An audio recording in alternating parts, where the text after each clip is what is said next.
Mulai. Assalamualaikum warahmatullahi wabarakatuh. Kami dari 26 Project akan menjelaskan dan mempresentasikan final IT project plan kami dengan mitra Rumah Frozen 26.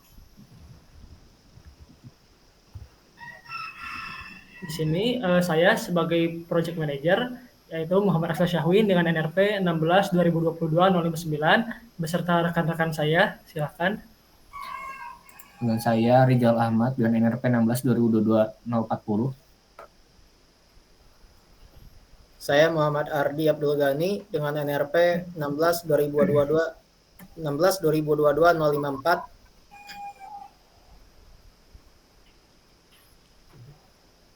Saya Farel Satriano dengan NRP 16 2022 029.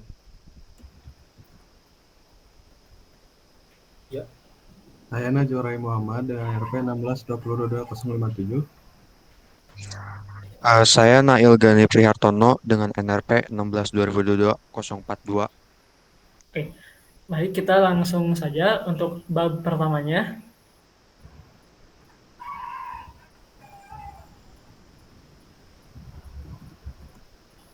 Oke, untuk yang pertama adalah gambaran umum proyeknya.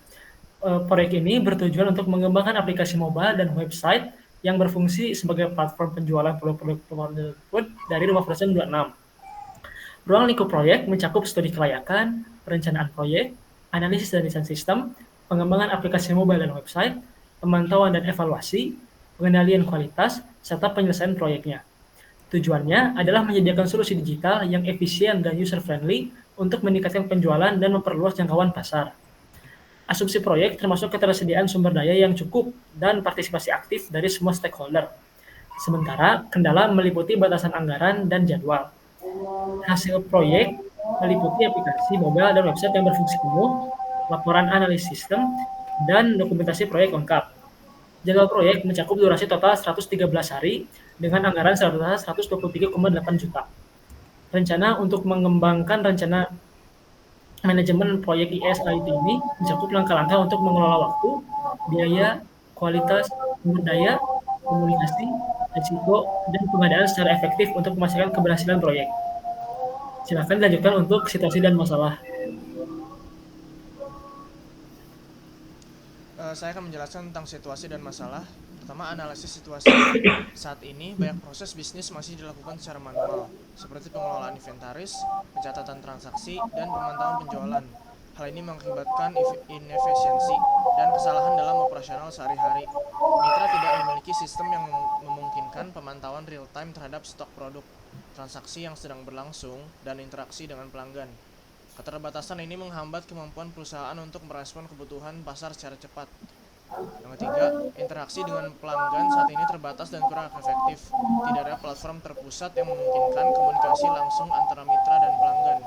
Data dari berbagai bagian bisnis tidak terintegrasi dengan baik, menyebabkan kesulitan dalam analisis data, pembuatan laporan, dan pengembalian keputusan dan yang berbasis data. Pengelolaan data yang tersebar dan tidak terstruktur menghambat efisiensi dan akurasi operasional bisnis. Untuk identifikasi masalah, proses manual dan dalam pengelolaan inventaris dan transaksi menyebabkan keterlambatan dan kesalahan yang berdampak negatif pada ketersediaan produk dan pelayanan kepada pelanggan. Yang kedua, tidak adanya sistem pemantauan real-time mengakibatkan kesulitan dalam memantau kondisi stok dan status transaksi secara akurat dan cepat, menghambat responsivitas terhadap permintaan pasar. Yang ketiga, keterbatasan dalam komunikasi langsung dengan pelanggan mengakibatkan rendahnya interaksi dengan pelanggan karena masalah atau pernyataan pelanggan tidak dapat ditangani dengan cepat dan efisien.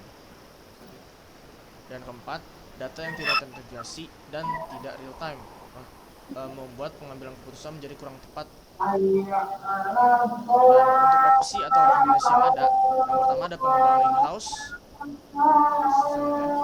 Yang kedua ada, tolong ke bawah Zal. Yang kedua ada outsourcing ke perusahaan pengembang. Selanjutnya yang ketiga, tolong ke bawah Zal. Yang ketiga ada hybrid approach. Nah, untuk opsi yang atas, opsi yang dipilih oleh tim proyek yaitu adalah hybrid approach. Alasan pemilihan opsi hybrid memungkinkan untuk tetap memiliki kendali atas aspek-aspek kritis proyek seperti desain, UI atau UX, dan kebutuhan bisnis. Dengan pendekatan hybrid, tim internal dapat fokus pada pengembangan proyek, memanfaatkan outsourcing untuk pengembangan teknis, dapat mempercepat waktu penyelesaian proyek. Dengan manajemen proyek yang baik, koordinasi antara tim internal dan eksternal dapat diatur untuk meminimalkan resiko ketidaksepahaman dan memastikan bahwa visi proyek tercapai dengan sukses. Lalu di sini saya akan menjelaskan kebutuhan awal proyek. Jadi di sini mitra menginginkan pengembangan aplikasi dan website yang dapat mengakomodasi kebutuhan operasional bisnis secara efisien. Kebutuhan bisnis atau sistem yang harus dipenuhi adalah sistem harus mampu memfasilitasi transaksi layanan antara mitra dan pelanggan dengan cepat dan efisien. Mitra membutuhkan kemampuan untuk mengelola inventaris produk secara real time, termasuk pembaruan harga dan ketersediaan. Lalu yang ketiga ada sistem harus memungkinkan interaksi langsung antara mitra dan pelanggan, termasuk penerimaan pesanan dan penanganan pertanyaan atau masukan pelanggan. Lalu yang keempat ada pentingnya keamanan data menjadi faktor utama dengan perlindungan data pelanggan dan bisnis yang kuat. Lalu yang terakhir ada sistem dilengkapi dengan fitur pemantauan transaksi dan pelaporan penjualan harian, mingguan, dan bulanan. Lalu ini ada daftar kebutuhan produk, layanan. Yang pertama ada aplikasi mobile, yaitu ada registrasi, login mitra, dashboard, dan lain-lain. Lalu di sini ada website. Di sini terdapat chat atau komunikasi langsung dengan pelanggan dan yang lain-lain. Di sini ada backend system, ada integrasi API dan untuk sinkronisasi data secara real time. Lalu ada support dan maintenance. Di sini ada dukungan 24/7 untuk layanan pelanggan dan teknis. Selanjutnya ada tujuan bisnisnya. Yang pertama itu, dengan platform yang terintegrasi dan real time, kita dapat mengoptimalkan proses bisnis, mengurangi waktu dan biaya operasional, serta meningkatkan efisiensi kerja. Yang kedua, dengan adanya fitur-fitur seperti notifikasi pesanan, laporan penjualan, dan interaksi langsung dengan pelanggan, diharapkan pelanggan merasa lebih terlayani dan puas, yang akan meningkatkan loyalitas mereka. Yang ketiga, dengan aplikasi mobile dan website yang fungsionalitas dan mudah digunakan, mitra dapat menjangkau lebih banyak pelanggan potensial, baik di dalam maupun di luar daerah operasional saat ini. Dan yang terakhir, dengan fitur-fitur seperti dashboard monitoring, pengenalan produk, dan laporan penjualan, mitra dapat bekerja lebih produktif dan fokus pada pengembangan bisnis mereka. Oke, berikutnya adalah ruang lingkup dari proyek. Nah, proyek Rumah Frozen 26 ini bertujuan untuk mengembangkan sebuah aplikasi mobile dan juga website yang akan memfasilitasi mitra dalam menjalankan transaksi layanan dengan pelanggan serta mengelola produk secara real time. Sistem ini dirancang untuk meningkatkan efisiensi operasional, kemudian produktivitas, dan serta kepuasan pelanggan dan memperluas jangkauan pasar mitra. Lingkup proyeknya mencakup dengan desain, pengembangannya, pengujian, dan peluncuran platform, serta penyediaan support dan maintenance pasca implementasi. Nah, pertimbangan apa saja ruang lingkup atau tujuan yang dikecualikan? Yang pertama yang dikecualikan adalah pengembangan untuk platform selain Android, misalnya iOS. Tidak termasuk dalam lingkup proyek ini. Pengembangan fitur tambahan yang tidak termasuk dalam kebutuhan awal yang telah diidentifikasi, seperti integrasi dengan sistem ERP eksternal atau pengembangan aplikasi desktop. Pengecualian berikutnya adalah pengelolaan inventaris fisik dan logistik di luar fungsi pencatatan dan pemantauan digital. Berikutnya, aktivitas pemasaran dan promosi aplikasi dan website setelah peluncuran, integrasi dengan pelayan pihak ketiga di luar yang telah disebutkan seperti atau pengiriman. Kegiatan dan tugas dalam lingkup proyek ada apa saja? Yang pertama ada perencanaan dan kebutuhan analisis. Di dalamnya ada pengumpulan persyaratan dari mitra, penetapan ruang lingkup proyek, analisis kebutuhan bisnis. Kemudian aktivitas berikutnya ada desain sistem, yang di dalamnya adalah merancang arsitektur sistemnya, desain database, serta antarmukanya. Kemudian review dan persetujuan dari desainnya. Yang ketiga, pengembangan back-end, membangun server, API, dan sistem manajemen database.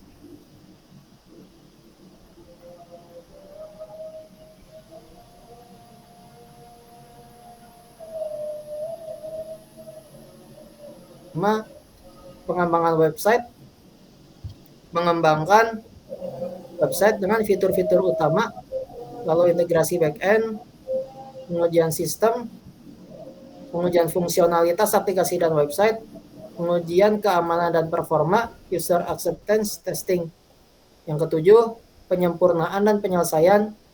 Aktivitasnya ada menyempurnakan berdasarkan hasil UAT, finalisasi dokumentasi, persiapan untuk peluncuran. Yang kedelapan, ada peluncuran dan implementasi dengan aktivitasnya peluncuran aplikasi dan onboarding pengguna dan pelatihan mitra. Dan yang terakhir, pemeliharaan dan dukungan pasca implementasi yang berisi dukungan teknis, pemantauan, perbaikan bug, dan evaluasi akhir proyek.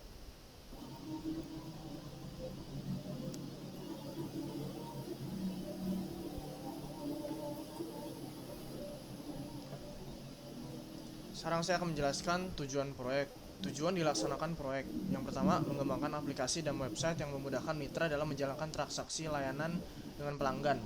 Yang kedua, menyediakan platform digital yang user-friendly dan terintegrasi, memungkinkan mitra untuk memantau dan memperbarui inventaris.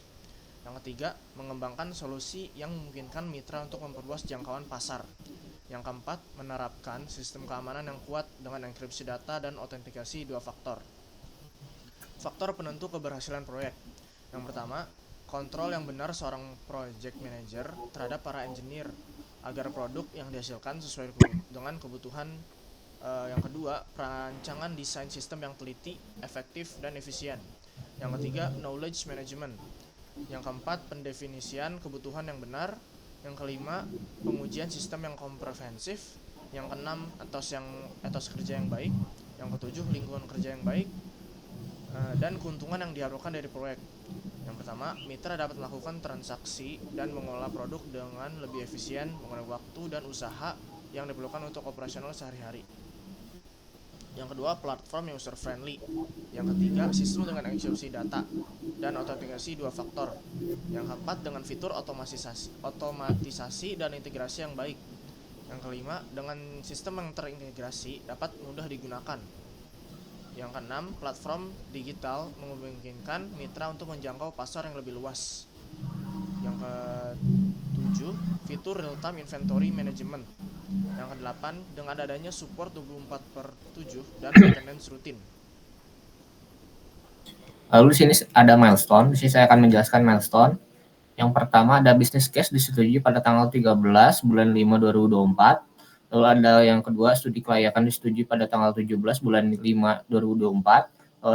Lalu ada project charter disetujui pada tanggal 17 bulan 5 2024. Lalu ini ada subtable, ada aplikasi mobile. Yang pertama, fitur registrasi dan login mitra pada tanggal 17 bulan 6 2024. Lalu ada dashboard untuk pemantauan transaksi dan inventaris pada tanggal 19 bulan 6 2024. Lalu ada fitur notifikasi pada tanggal 26 bulan 6 2024. Lalu ada pengelolaan produk dan harga pada tanggal 21 bulan 6 2024. Lalu ada laporan dan penjualan harian, mingguan, dan bulanan pada tanggal 5 bulan 7 2024. Lalu ada fungsi integrasi pada tanggal 5 bulan 7 2024. Lalu pencatatan transaksi pada tanggal 1 bulan 7 2024. Lalu ada keamanan enkripsi data dan autentikasi pada tanggal 10 bulan 7 2024. Lalu ada penyimpanan cloud dengan kapasitas besar pada tanggal 24 bulan 7 2024. Lalu ada manajemen hak akses pada tanggal 12 bulan 7 2024. Lalu ada subtabel website. Yang pertama ada fitur registrasi dan login pada tanggal 29 bulan 7 2024. Lalu ada dashboard pada tanggal 31 bulan 7 2024. Tanggal 8 bulan 8 2024. Lalu ada laporan pada tanggal 16 bulan 8 2024. Lalu ada komunikasi antar pelanggan tanggal 2 bulan 8 2024. Lalu ada fungsi integrasi dengan pembayaran pada tanggal 13 bulan 8 2024. Lalu ada keamanan enkripsi data pada tanggal 3 bulan 8 2024. Lalu ada penyimpanan cloud pada tanggal 4 bulan 9 2024. Lalu ada subtable backend system, ada integrasi API pada tanggal 20 bulan 9 2024.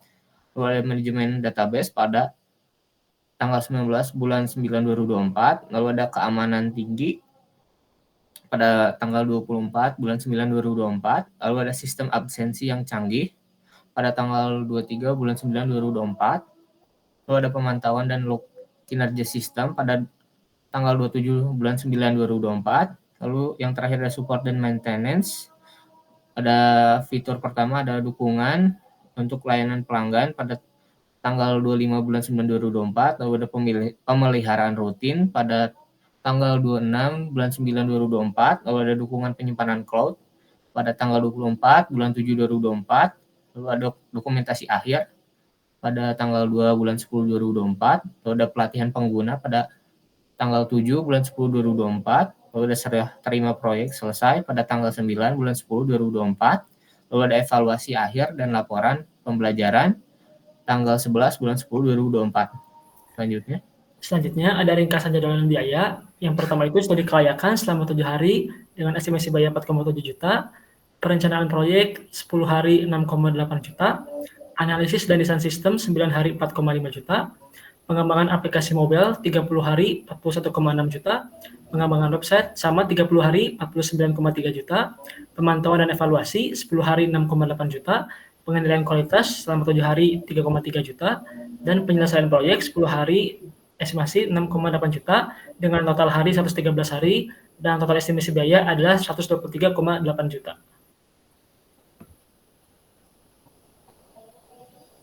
Selanjutnya di sini ada daftar stakeholder di mana pertama ada Muhammad Ardi Abdul Ghani sebagai backend engineer, yang kedua ada Farah Satriano sebagai UI designer, yang ketiga ada Muhammad Eko Syahwin sebagai manajer proyek, yang keempat adalah Nazwari Muhammad sebagai database administrator, yang kelima ada Nail Gani Prihartono sebagai UX designer, lalu ada Rizal Ahmad Saifullah sebagai data analis, dan selanjutnya adalah Bapak Rahmat Setiawan sebagai mitra.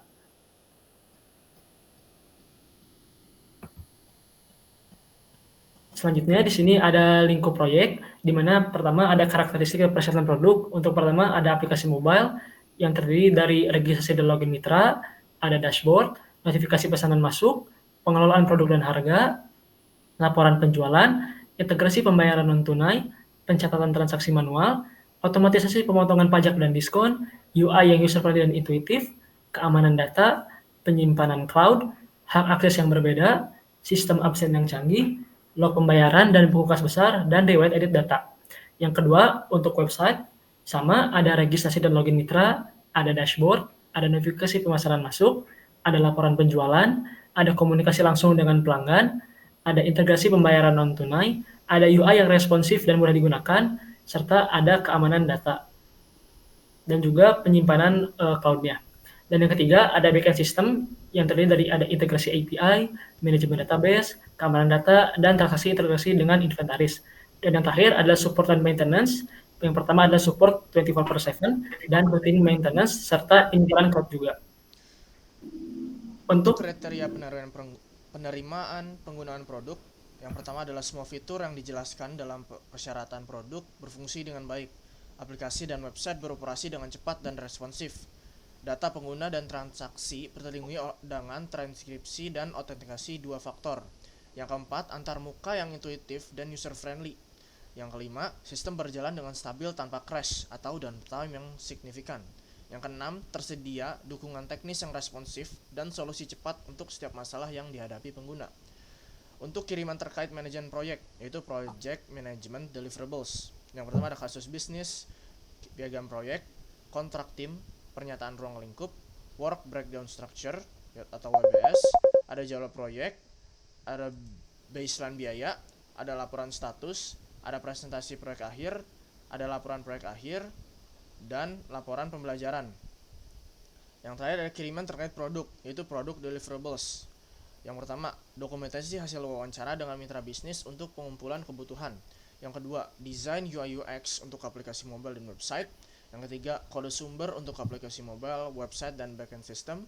Yang keempat, panduan penggunaan aplikasi dan website untuk mitra bisnis. Yang kelima, dokumentasi teknis untuk pengembang, termasuk dokumentasi API dan skema database.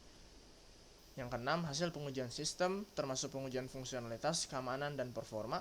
Yang ketujuh, rencana pemeliharaan dan pembaruan sistem.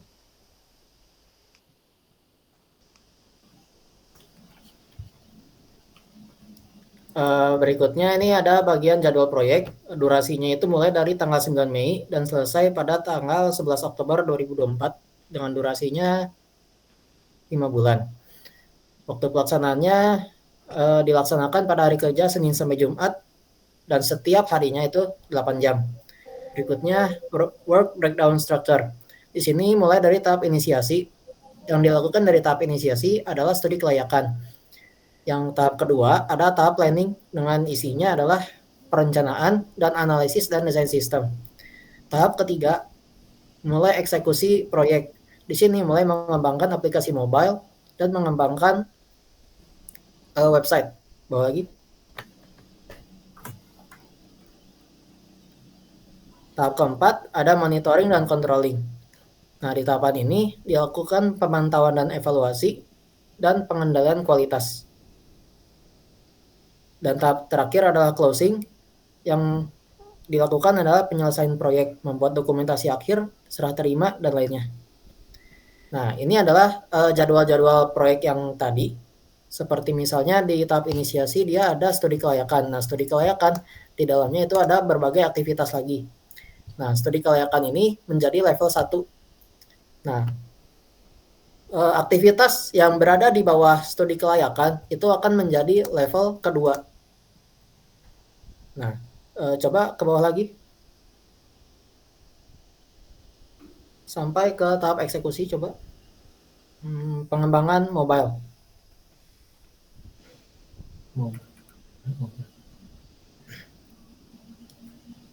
Nah, berikutnya tahap ini ada pengembangan aplikasi mobile. Nah, ini akan menjadi level 1. Kita lihat di sini hanya ada nomor. Kemudian 4.1 desain UI UX. Nah, ini adalah level kedua. Nah, ada nomor 4.1.1 dan ini adalah level ketiga. Nah, level ketiga ini yang paling detail. Misal membuat desain UI UX, maka di dalamnya membuat registrasi dan login mitra. 4.1.2 membuat dashboard. Ini udah paling detail. Seperti itu untuk jadwal proyeknya. Ke bawah lagi dan kita akan melihat sebuah Gantt chart.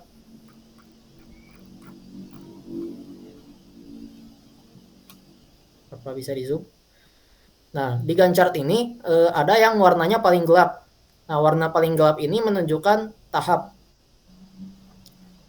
Misalnya tahap inisiasi, dia berada di paling atas dengan warna merah yang paling gelap, diikuti dengan border. Kemudian di bawahnya ada studi kelayakan. Nah, studi kelayakan ini dia agak transparan. Dia memiliki border, itu level 1. Kemudian untuk aktivitas yang tidak memiliki anak, itu akan menjadi berwarna merah muda. Jangan di zoom, maksudnya jangan di scroll ke bawah. Itu akan menjadi warna merah yang muda tanpa border. Berikutnya kita lihat bar atau batang ketiga berwarna merah gelap. Ini adalah tahap eksekusi. Di bawahnya itu ada batang merah muda dengan border, itu adalah pengembangan aplikasi mobile. Di bawahnya ada warna kuning. Nah, warna kuning ini apa? Dia ini adalah level 2. Maaf, maksud saya level 3, tapi level 3 memiliki aktivitas lagi di bawahnya seperti desain UI UX. Dia memiliki aktivitas membuat login dan registrasi mitra. Itu untuk warna kuning.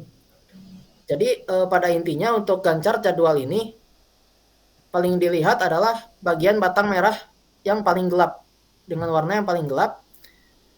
Lalu di bagian bawahnya itu hanya detail-detailnya saja. Sekian untuk Gantt chart. Kita bisa maju berikutnya ke activity on nodes atau critical paths. Di scroll ke bawah. Nah, di sini ada level 1 studi kelayakan. Dia mulai dari 0 karena dia tahap inisiasi, dia yang paling awal. Kemudian early finish-nya akan menjadi early start berikutnya. Perencanaan proyek akan memiliki early start-nya 7, analisis dan desain sistem 17 karena ditambah dari perencanaan proyek. Nah, berikutnya kita bisa lihat level berikutnya. Silakan di scroll ke bawah. Di sini ada level 2. Di sini mulai lebih detail lagi dalam studi kelayakan tadi, dimulai dari 0 kemudian diakhiri dengan 3 untuk merancang bisnis case, karena bisnis case ini durasinya 3 hari. Kemudian early finish dari merancang bisnis case akan menjadi early start dari analisa waktu dan biaya awal. Lalu early finish dari analisa waktu dan biaya akan menjadi early start dari project charter. Silakan ke level berikutnya. Di sini ada tahap planning. Nah, di tahap planning ini dia early start-nya dimulai dari angka 7. Mengapa? Karena tahap inisiasi itu berakhir dalam 7 hari. Maka dari itu early start dari tahap planning dimulai dari early finish tahap initiation. Maka dia tidak dimulai dari 0 karena proyeknya dimulai dari tahap initiation. Silakan level berikutnya.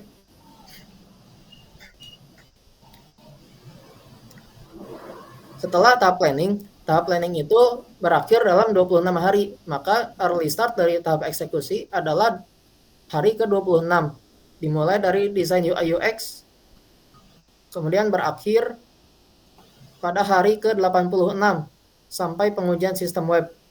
Nah, di tahap eksekusi ini sebenarnya sudah dua-duanya, maksud saya aplikasi mobile serta web, sudah keduanya dikembangkan dalam satu AON ini. Berikutnya, ada tahap monitoring.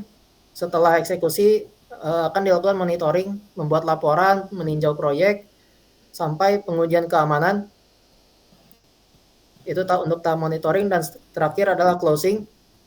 Dimulai dari early start-nya 103 karena proyek sudah dimulai dari tahap-tahap sebelumnya dan berakhir pada durasi 113.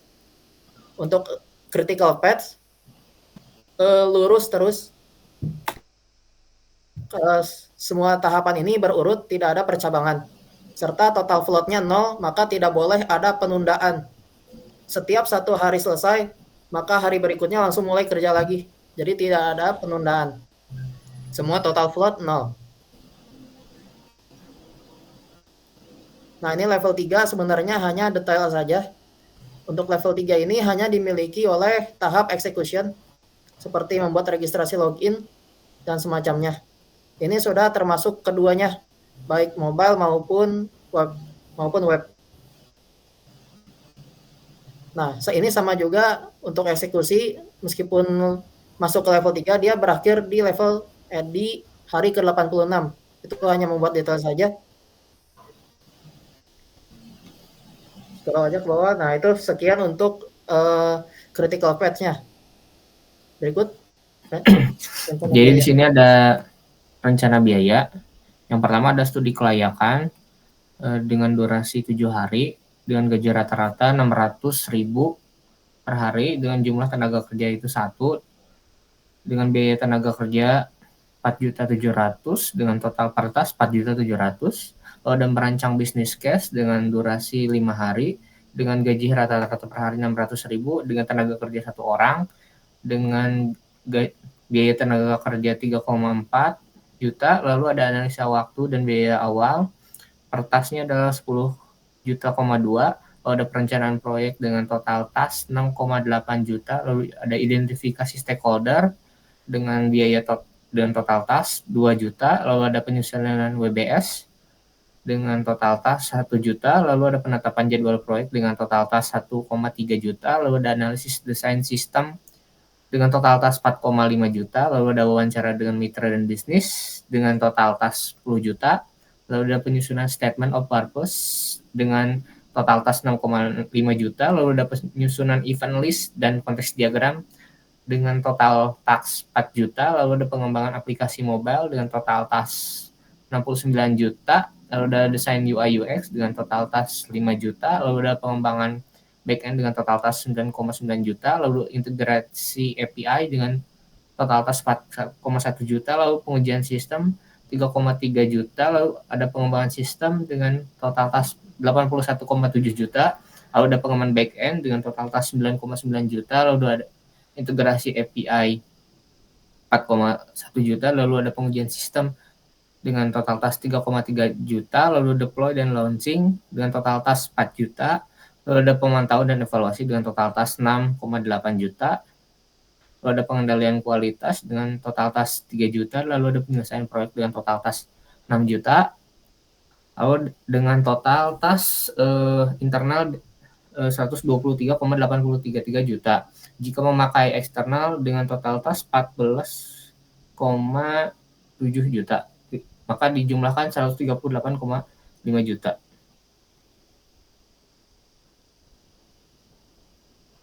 Selanjutnya di sini ada struktur organisasi, di mana struktur itu paling atas itu ada manajer proyek, lalu di bawah-bawahnya itu ada tim UI UX dan juga tim developer, lalu dibagi lagi di bawahnya itu masing-masing mempunyai tim QA-nya.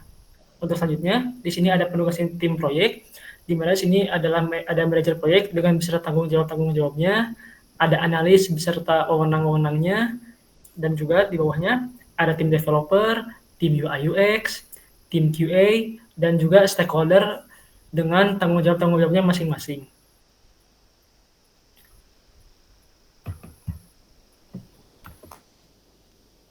Lalu di sini ada histogram sumber daya. Di sini adalah di mana setiap keterlibatan dalam setiap bulan dalam peran masing-masing. Di sini ada peran manajer proyek, analis, tim developer dengan UI UX dan tim QA dapat dilihat dalam stack bar chart ini. Keterlibatan dalam setiap bulannya.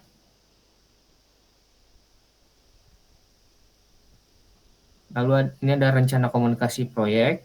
Yang pertama ada kick off meeting, membahas agenda kerja dengan seluruh anggota tim proyek. Lalu ada daily meeting untuk manajer proyek untuk seluruh anggota tim proyek.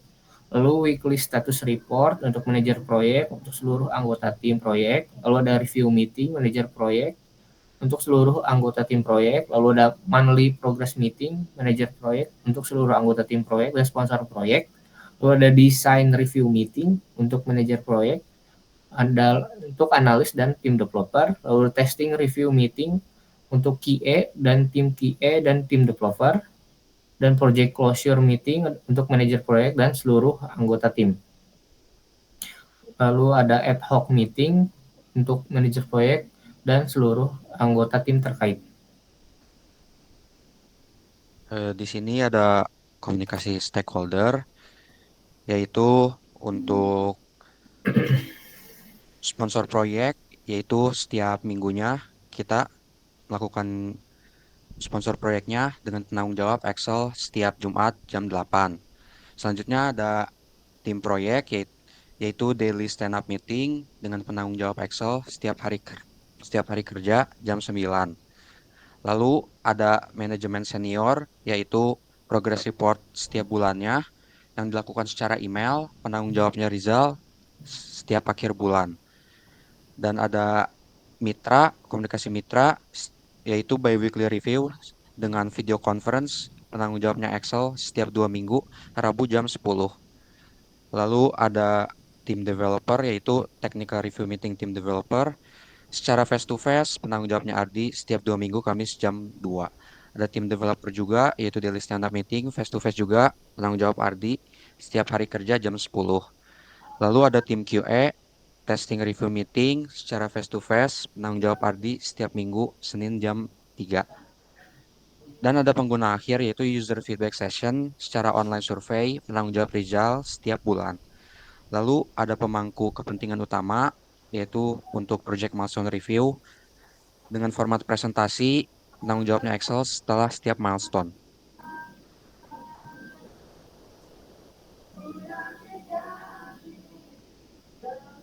Lalu ada rencana stakeholder proyek. Di sini adalah rencana stakeholder proyeknya. Untuk Excel, untuk power interestnya tinggi, keterlibatannya itu leading. Dan ada Rizal, power interestnya tinggi dan sportif, keterlibatannya, strateginya. Lalu ada tim QA. Tim QA sedang atau tinggi dan sportif.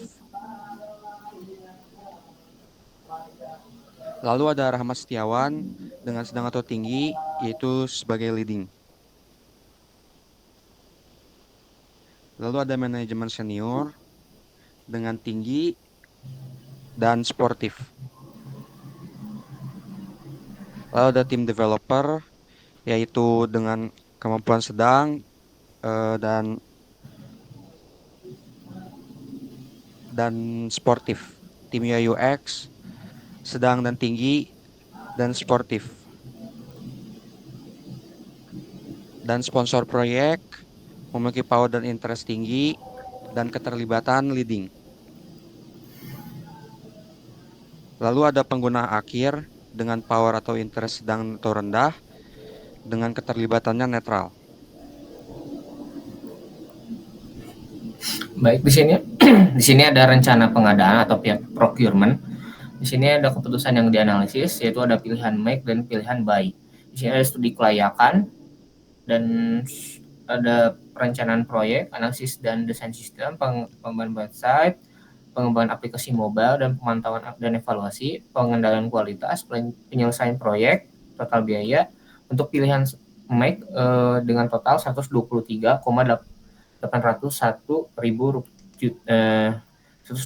juta. Untuk pilihan buy 35 juta, dengan selisih antara make dan buy adalah 88,8 juta.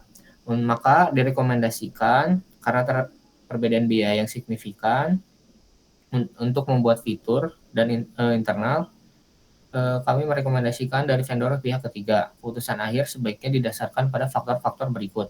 Jika kontrol dan kualitas lebih diutamakan, pilih make untuk memastikan pengembangan sesuai dengan standar internal. Jika penghematan biaya adalah prioritas, pilihan buy adalah mengurangi pengeluaran. Jika waktu penyelesaian lebih penting, pilihan buy untuk mendapatkan fitur lebih cepat melalui vendor yang sudah berpengalaman. Jika ada resiko keterlambatan atau kurangnya keahlian, pilih buy untuk mengurangi resiko tersebut. Dan di sini ada asumsi. Pertama, kita diasumsikan bahwa ruang lingkup proyek yang telah ditetapkan tidak akan berubah secara signifikan selama pelaksanaan proyek. Lalu diasumsikan bahwa semua sumber daya yang diidentifikasi, termasuk tenaga kerja, perangkat lunak, dan perangkat keras, akan tersedia sesuai kebutuhan. Lalu ketiga, diasumsikan bahwa pendanaan yang telah disetujui akan tersedia sesuai dengan jadwal dan permintaan proyek. Yang keempat, diasumsikan bahwa semua stakeholder, termasuk mitra dan tim proyek, akan memberikan dukungan penuh dan berpartisipasi aktif. Untuk kelima, diasumsikan bahwa teknologi yang diperlukan untuk pengembangan aplikasi dan website akan tersedia dan dapat digunakan tanpa hambatan. Yang keenam, diasumsikan bahwa semua komponen sistem, termasuk perangkat lunak dan perangkat keras, akan kompatibel satu sama lain. Yang ketujuh, diasumsikan bahwa seluruh anggota tim proyek akan berkomitmen penuh untuk menyelesaikan tugas dan tanggung jawab mereka. Yang kedelapan, diasumsikan bahwa tidak akan ada gangguan eksternal yang signifikan yang akan mempengaruhi jalannya proyek. Yang kesembilan, diasumsikan bahwa infrastruktur pendukung seperti jaringan internet dan layanan cloud akan berfungsi dengan andal dan tidak mengalami gangguan. Yang ke-10, diasumsikan bahwa pengguna akhir atau mitra akan memberikan umpan balik yang konstruktif dan tepat waktu selama fase pengujian dan peluncuran. Yang ke-11, diasumsikan bahwa semua kebutuhan keamanan yang diidentifikasi diterapkan tanpa masalah besar. Dan terakhir, diasumsikan bahwa semua kegiatan dan tugas yang diterapkan dalam rencana proyek akan tetap diselesaikan sesuai dengan jadwal yang telah ditetapkan. Selanjutnya, pada kendala memiliki 13 poin. Yang pertama, proyek harus beroperasi dalam batasan alokasi dana dan sumber daya yang telah disetujui. Yang kedua, tim proyek harus mengembangkan dan mengirimkan aplikasi serta website tanpa memerlukan perangkat keras tambahan di luar yang sudah tersedia atau disetujui dalam anggaran.